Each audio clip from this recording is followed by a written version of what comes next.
নমস্কাৰ বন্ধু বান্ধৱীসকল, মই এটা নতুন ভিডিঅ'লৈ আপোনালোক সকলোকে স্বাগতম জনাইছোঁ। আৰু আজি মই এটা ৰেচিপি ভিডিঅ' লৈছোঁ আৰু ভিডিঅ'টো হৈছে মাটি দাইলৰ লগতে মাংসৰ এটা ৰেচিপি। আৰু প্ৰথমে মই তাৰ বাবে আদা, ৰহুন, জলকীয়া, বিলাহী লগতে পিঁয়াজৰ এটা মিক্স পেষ্ট বনাই লৈছোঁ। লগতে মাটি দাইল প্ৰায় মই দিনত বনাইছিলোঁ কাৰণে ৰাতিয়ে মই তিয়াই থৈ কিনে ভালদৰে বাকলিখিনি মই গুচাই লৈছোঁ আৰু লৈ কুকাৰ এটাত মই দি লৈছোঁ। আৰু কুকাৰটোত মাটি দাইলৰ লগতে মই নিমখ অলপ দি দিম আৰু প্ৰায় 7-8টামান মই চিটি যাব দিম।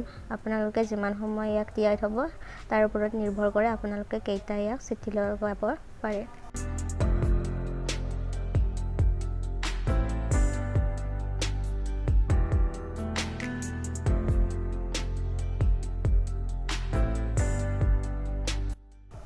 আৰু এয়া মই প্ৰায় 1 কিলো মাংস লৈ লৈছোঁ আৰু মাংসখিনি মেৰিনেট কৰিবৰ বাবে মই নিমখ, হালধি লগতে এটা নেমুৰ ৰস মই দি দিছোঁ।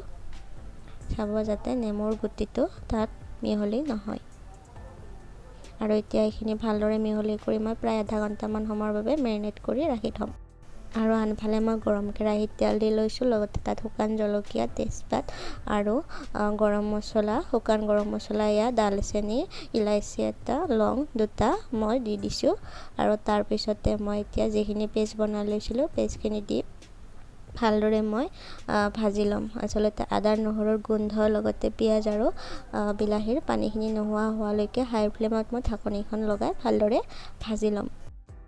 মছলাখিনি ভালদৰে ভজা হোৱাৰ পিছতে মই এতিয়া ইয়াত মছলাখিনি মই দি দিছোঁ। জিৰা পাউডাৰ, গৰম মছলা পাউডাৰ লগতে চিকেন মছলা, মিট মছলা, ধনিয়া পাউডাৰ লগতে হালধিও মই একেলগে দি দিছোঁ। আৰু এইখিনি মই এতিয়া মছলাখিনি আকৌ অলপ ভালদৰে ভাজি ল'ম। আৰু তাৰপিছতে মই ইয়াত জোখ অনুযায়ী নিমখ দি দিম। আৰু নিমখখিনি দিয়াৰ পিছত মই আৰু অলপমান সময় ভাজি ল'ম। আৰু গোটেইখিনি মছলা ভজা হোৱাৰ পিছতে মই এতিয়া যিখিনি মাংস মই মেৰিনেট কৰিছিলোঁ সেই মাংসখিনি মই এতিয়া ইয়াত দি দিম আৰু মাংসখিনি ভালদৰে ভাজি ল'ম। আৰু আপোনালোকে এইখিনি সময়ত গেছটো মিডিয়াম বা হাই ফ্লেমত ৰাখি থ'ব পাৰে। আৰু এনেদৰে মই মাংসখিনি ঢাকনি লগাই ভালদৰে ভাজি ল'ম। আৰু এইফালে তাৰপিছত মাংসখিনি ভজা হোৱাৰ পিছতে মোৰ মাটি দাইলখিনি যিখিনি বইল কৰা আছিল সেইখিনি মই এতিয়া ইয়াত দি দিম।